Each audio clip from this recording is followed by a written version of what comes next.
Hey folks, how you doing? Dave McRae here. Okay, look, I needed to do this video. I wasn't planning on doing one today, but I needed to do it because I have to vent, okay? This just really grinds my gears.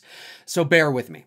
So earlier, there's a few things I want to talk about, but I'm going to start here because it's all sort of interconnected and related.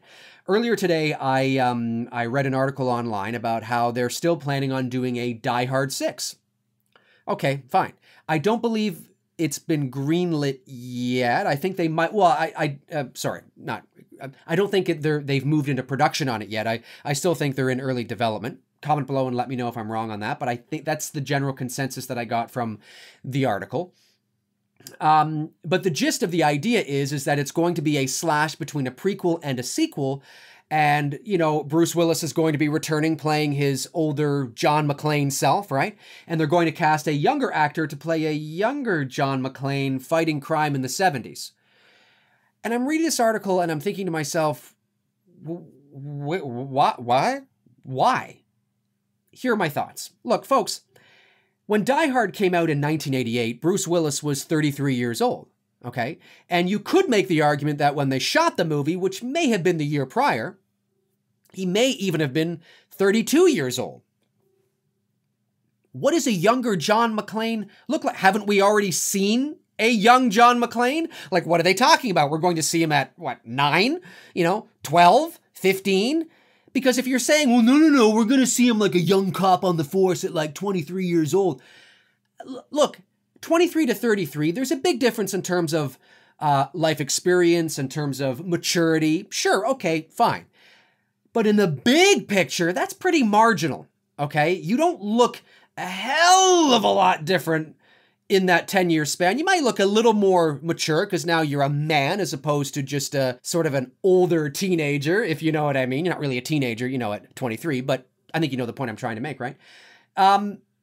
But for all intents and purposes, I mean, we've already seen young John McClane, which is why the Han Solo spin-off movie sort of raised a lot of eyebrows for a lot of people because they were selling it as a young Han Solo movie. And everybody was like, well, yeah, but we've already seen young Han Solo in A New Hope. Harrison Ford was 35 years old. Okay, he's not like, 21, but it's like, okay, so we're going to see a 25-year-old Han Solo? I mean, it's not that much of a difference. I mean, you go a bit younger, okay, sure. And who knows? Maybe they're going to pull it off and it's going to be a great movie. But I think you know the point I'm trying to make.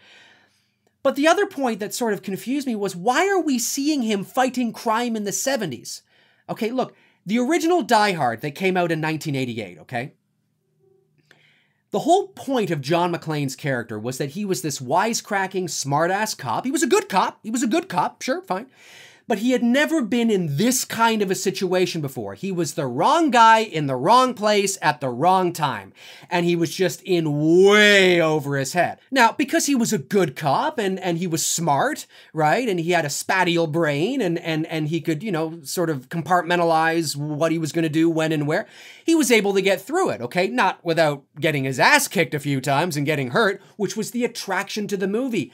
Folks, the original Die Hard was just an ordinary cop in an extraordinary situation, okay? And it was really cool to see that. An action hero that was bloody and beaten, and he's stepping on glass, and he's dragging himself through, ventilation vents, and he's, going, through all these things, and he's fighting guys, he's being hit. It was great to see that. He was an ordinary guy in a extraordinary situation. That's the whole sort of John McClane thing. He's just this guy. He's just this cop who always seems to get himself into these extraordinary situations after the first Die Hard film. That can wear thin a bit because, I mean, seriously, how many times can this guy actually get himself involved in these kinds of situations? So when I think about them going back to the 70s to show John McClane fighting crime, why are you doing that? It completely negates the whole... Look, John McClane, as far as we know, in Die Hard, he had never been in a situation like that. That's not to say that he hadn't fought some, some guys and had to rough up some guys and take some guys down and, arrest some guys. Sure, okay, fine. But what are we going to see in the 70s then? John McClane fighting a drug cartel? I mean, why are we seeing this? There would be no reason to spend the money on an actor, on production, on direction, on post-production, on everything that you're going to spend on these flashback scenes to John McClane in the 70s, if you were not somehow going to expand the character, right? Show him, being tough and showing that resilient. Why do we need to see that? We don't need to see it. Okay, we just assume that he was just a regular cop on the force in the late 70s. He was just a new cop doing his thing, and then all of a sudden, when he hits his 30s, he's in this extraordinary situation that he's never been in before. If you show a young John McClane in an extraordinary situation, then you completely negate the whole purpose of the original Die Hard. Because then why isn't he in the original Die Hard saying to us, so to speak, it's okay, I got this. I've been in this kind of a thing before. Oh, I've been in these situations before. Oh, I've handled these types before. Oh, I've been in the... That was the whole point, is that he hadn't. Okay, so why are we seeing a younger John McClane? There's no point in seeing a younger John McClane. We just assume that, yeah, he was just a good cop, a smart-ass cop. He was probably a good cop, maybe got himself in a bit of trouble from time to time, but maybe he was like Mel Gibson's character, right, in Lethal Weapon, kind of a smart-ass or whatever, but, he was a good cop. But John McClane had never been in that kind of a situation or gone up against those type of guys before until 1988's Die Hard. And that was the attraction, that he had never done this before. So it just pisses me off. And then that sort of leads into my other rant that I want to do about how, let's talk about the new Terminator film, right? Terminator 6, as they're calling it. It's not going to be called Terminator 6, but of course, news has broken now. We know this, and over the last week or so, we know now that, yes, Linda Hamilton is coming back to the Terminator franchise. Arnold Schwarzenegger is coming back to the Terminator franchise. And this is supposed to be a sequel to Terminator 2 Judgment Day. So what are they saying? They're saying, forget Terminator 3, Terminator Salvation, and Terminator Genesis ever happened. And what's this new buzzword now in Hollywood? Or actually, it's two words. What are these new buzzwords now, right? It's called alternate timeline. That's what they're saying. They're saying alternate timeline. You know what that is? You know what they mean? We fucked up. We fucked up. Nothing to see here. But they're playing it as an alternate timeline because they don't want you to think that these movies don't matter. No. It's just like those old books. I don't know if you guys had these books when you were kids in school, but we had books when I was in school back in the 80s called Choose Your Own Adventure, okay? And it was a book where you could read like a chapter, and then at the end of that chapter, it was something like, go to page 38 if you want to see it play out like this, and go to page 49 if you want to see it play out like this. It was really kind of cool. Well, that's what fucking Hollywood's becoming. It's becoming a choose your own fucking adventure. If you want to follow this story, you watch Sam Raimi's Spider-Man. Oh, but if you like Andrew Garfield's Spider-Man, you watch these two movies. Oh, but if you like Tom Holland's Spider-Man, you fucked up. It's not an alternate timeline. It's a simple, smooth way of sort of just making you feel better about all these fucked up timelines in movies. And it pisses me off because at the Hollywood level, that doesn't mean there's not room for mistakes. But if everybody could get their fucking asses together and realize that, no, it's got to, take your time. It's like the fucking DCEU busting out the shit they've bust out. Instead of not worrying about what Marvel is doing and taking their time, there should have been Man of Steel and there should have been Man of Steel 2. Then there should have been a Batman movie, and then Batman versus Superman, and then Wonder Woman. But what do? They do Man of Steel, fuck Man of Steel 2, and they do Batman versus Superman. What? What the hell is this shit? You know what I'm saying? Alternate timelines, my ass.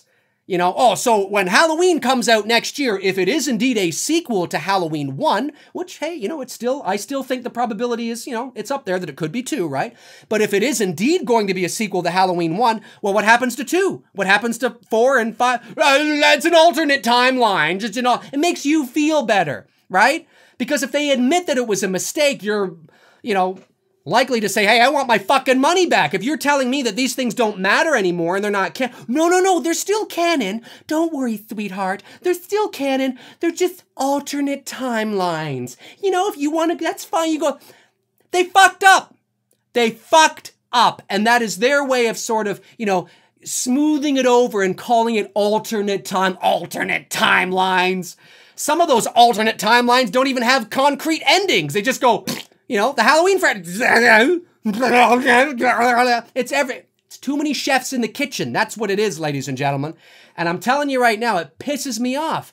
You know, it's just like, God, these, okay, well, let's go back and make this a sequel, make it a prequel and a sequel, and we'll make it a sequel and a prequel, and we'll just tell everybody that it's an alternate timeline. Terminator 3, what are those people? But I really like Terminator 3. Oh, I thought it was a pretty good sequel. Look, a lot of people didn't, but say you did. Say you actually really liked Rise of the Machines, right? And now it's like, well, it's just, it's okay. It's okay, little one. Your movie still matters. It's just an alternate timeline. No, you fucked up.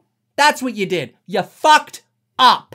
This fucked up timeline thing, or choose your own adventure thing, is not new to the motion picture industry as of just the last couple of years. I mean, you look at the Halloween horror franchise, right? It's a fucked up timeline like it's going out of style. Probably one of the biggest fucked up timelines in all of cinema. But because of this new wave of nostalgia that we're in now, right, over the last few years, I mean, you got, Linda Hamilton coming back to Terminator. You've got Roseanne coming back to TV. You got Will and Grace coming back to TV. You got Fuller House on television now. Rumors that other shows are going to want to make a comeback, or, this, I mean, look, just a couple of years ago or a year or so ago or whatever it was, The X-Files was picked up for like 6 more episodes. And I'm not against nostalgia. I'm a nostalgic kind of guy. I like nostalgia. But then it gets a little ridiculous because when you're doing it with movies, if you have a couple of bad movies and you want to bring people back, it's kind of like, how do we do this here? Like, what? They know it's going to make a shitload of money. Linda Hamilton is back in Terminator. That's going to make a fuck boatloads of money because nobody has seen her in a Terminator film since Terminator 2 Judgment Day. Arguably not just the most successful of the franchise, but one of the greatest, most successful and iconic science fiction movies in motion picture history, right? Everybody has always wanted Linda Hamilton to come back. This is like the equivalent on a bit of a smaller scale, but still kind of the same, as knowing that, Harrison Ford was back in The Force Awakens, and Mark Hamill's back in The Force Awakens, and Carrie Fisher's back in The Force Awakens, right? It plays to people my age, 38 years old and older. It plays to my generation, right? Of course, we're going to go see it. And it doesn't mean it's not going to be a good movie. But because we're in this nostalgic sort of phase now, you run the risk with bringing everybody back of fucking a lot of timelines up and saying, that doesn't really matter. Hell, bring Tobey Maguire back. So then what are you going to say? Oh, well, Andrew Garfield and Tom Holland's Spider-Man doesn't exist. That's just an alternate timeline. I mean, this is what you run into when you start fucking around. You know what I'm saying? And I'm not saying that there aren't those of you out there who are maybe really glad that you don't have to think of Terminator 3 as the official sequel to Terminator 2. I'm not saying that. It's the principle of it, okay? When you make a movie, whatever you put out there, that's what it is. You gotta live with it. Own it. You gotta own it. That's why you need to do it right. That's why you need to hire the right people. That's why you need to take your time. That's why you need to flesh things out. That's why you don't just jump on the ball because your competition is necessarily, okay? Sometimes it warrants that because you want to get ahead of the game and you want to, be relevant. I understand that. But when we're talking about an entire cinematic universe, Marvel, DC should have taken their time because you want to do it right because the DC fans are going to be there. The Marvel fans are going to be there watching those films as well. But they rushed it and they fucked up. And this wave of nostalgia it appears to be causing more issues and problems with timelines than it is, having any success with anything. I mean, yes, it's great to see people back, the teenager in you or the young adult in you or the little boy or girl in you or whatever the case is. Sure, it's fun to see and reminisce. And look, I get it. Like I said, I'm a nostalgic guy. I like to go back and revisit too. But I like to keep the narrative of my own life going forward as well. Do you know what I'm saying? And this is the way I look at TV shows, okay? Look, back in the day, like years and years ago, popular TV shows, and certainly not all of them, but a few of them would sometimes do a reunion show, right? They would do a reunion special, which would be like 1 hour, okay? And that was great because you could revisit them and you could revisit old friends and characters and it felt great. It's like, I compare it to this. Here's my analogy, okay? It's like, a kid, that you grew up with, okay? And you were friends with that person all through elementary school, all through high school, maybe even college, but you drift apart because, life goes on and the narratives of your lives have to keep going forward. And, unless you guys are in the same business, going on the same path or whatever the case is. I mean, I've known my best friend for 25 years and we're actually in the same industry. But I know by and large that's very rare. But I do have friends, of course, that I grew up with that I don't see nearly as much as I used to.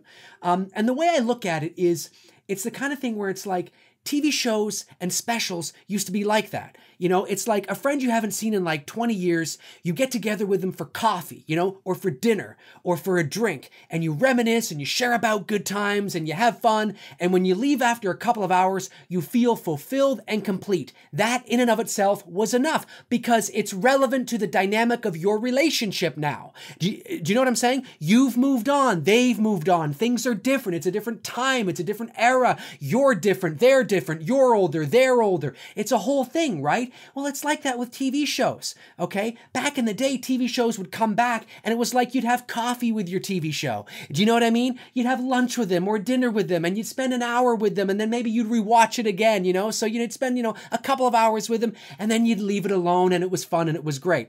But Will and Grace coming back, Roseanne coming back, okay, Fuller House coming back, and there will be other shows, fucking mark my word, okay? It's like your friend comes back after 20 years and tries to pretend like nothing happened, okay, and moves into your house, and maybe it's cool for like the first fucking day, but then you realize, holy shit, they're there the next day, and the next day, and the next day, and the next day. You're not the same person. They're not the same person. Once you leave, you can't go back. That's why people do luncheons and dinners and drinks with old friends and things like that, because it suits its purpose, relevant to the time. And that's the way they should do TV shows. Do a Full House reunion show. Do a Roseanne reunion show. Do a Will and Grace reunion show. But don't do a whole fucking thing. I mean, by the 12th episode, I mean, what is it going to be? Will and Grace basically doing the same jokes, but modernize them for, today. So there'll be a lot of Trump jokes, and there'll be a lot of Hillary Clinton jokes, and there'll be a lot of, modern gay marriage, California joke, whatever. I mean, I don't want to see that, man. Leave it alone. Put it away. What's Roseanne? Roseanne and Dan are still dysfunctional? Well, that's great. So we're going to know a little more about where their characters are now. Great. That can be summed up in a 1-hour fucking special. You don't need an entire fucking 12-episode season about it, because I guarantee you, maybe not all of you, maybe you hardcore fans will love it, but like I said, there's that old saying, once you leave, you can't go back, and you run the risk of really fucking some things up. Now, look, whether it's Die Hard 6, whether it's the whole nostalgia craze in television now, whether it's, the nostalgia craze and bringing people back for alternate timelines in major motion pictures, I understand that this is all about money. I get that. But as an artist, as somebody who cares deeply about the product and deeply about, investing my time and energy and money into really creative, interesting, new, exciting things and projects, it just makes me a little disappointed, when I see, okay, like, I'm cool with going back every now and then, but now it feels like we're really in this phase, like we're in this nostalgic phase, and it worries me about what else are they going to bring back. Jerry Seinfeld was recently asked, hey, Jerry, with the recent craze of all the television shows coming back, are you going to bring Seinfeld back? And he's like, well, what for? So you can see a 60-year-old Jerry and a 60-year-old George and a 60-year-old Kramer and a 60-year-old Elaine doing the same shit? Like, what? Like, why? Did you really want to see that? Of course not. You know what I'm saying? So just leave it alone. Keep the narrative of your own lives going forward, and every now and then go out for coffee with your nostalgia, but don't fucking live in it. You know what I'm saying? It's tough, because nostalgia's fun, but that's where you got to play it. And I just really believe that this whole movie fucking thing, it pisses me off. I get it. I understand it. And it's not that these movies won't be good. I'm not saying it won't be good, but it's just kind of like, oh, I know what you're doing. It doesn't feel organic. It doesn't feel real. It feels very synthetic and manufactured. You know what I'm saying? And it's just, you're not fooling me, man. No way. You fucked up. Anyways, folks, my name's Dave McRae. This has been my epic rant on this topic. Comment below and let me know your thoughts. Does this piss you off as well? Are you somebody that's like, what the fuck is going on? Like, you can't just pull me over here and then pull me over there and then pull me over here. And it's not like they're giving, your money back, right? Don't be gypped. Don't be fooled, okay, by this, it's an alternate timeline. That's their way of saying, well, we fucked up, but we don't want to make you think we fucked up. We just want to make you think that this is all calculated and creative. No, it's not. They fucked up. Comment below and let me know how you feel about it. Don't forget to join me on Halloween night, Tuesday, October the 31st, 2017, 9 p.m. Eastern Standard Time. I'm going to be doing a live YouTube video of me watching the original Halloween, and I want you guys to join me in the chat room. You can ask me any questions you want about the Halloween film, the Halloween series, my most recent fan film, Halloween the Night He Came Back. We'll try to keep it Halloween-centric because obviously it is Halloween, but if there's a few things you want to know other than that, feel free to ask me as well. Also, too, if you want to follow me on Facebook, you can do so now at facebook.com/manythingsdavemcrae. I just created the page a couple of days ago, so I think we're up to like 50 people who like the page now or something like that. So we're growing slowly. But yeah, facebook.com/manythingsdavemcrae. There is also a link in the description box below this video as well. So yeah, okay, now I got to get back to work. Fuck, yeah, okay. Anyways, folks, I'll talk to you guys soon. My name's Dave McRae. Cheers.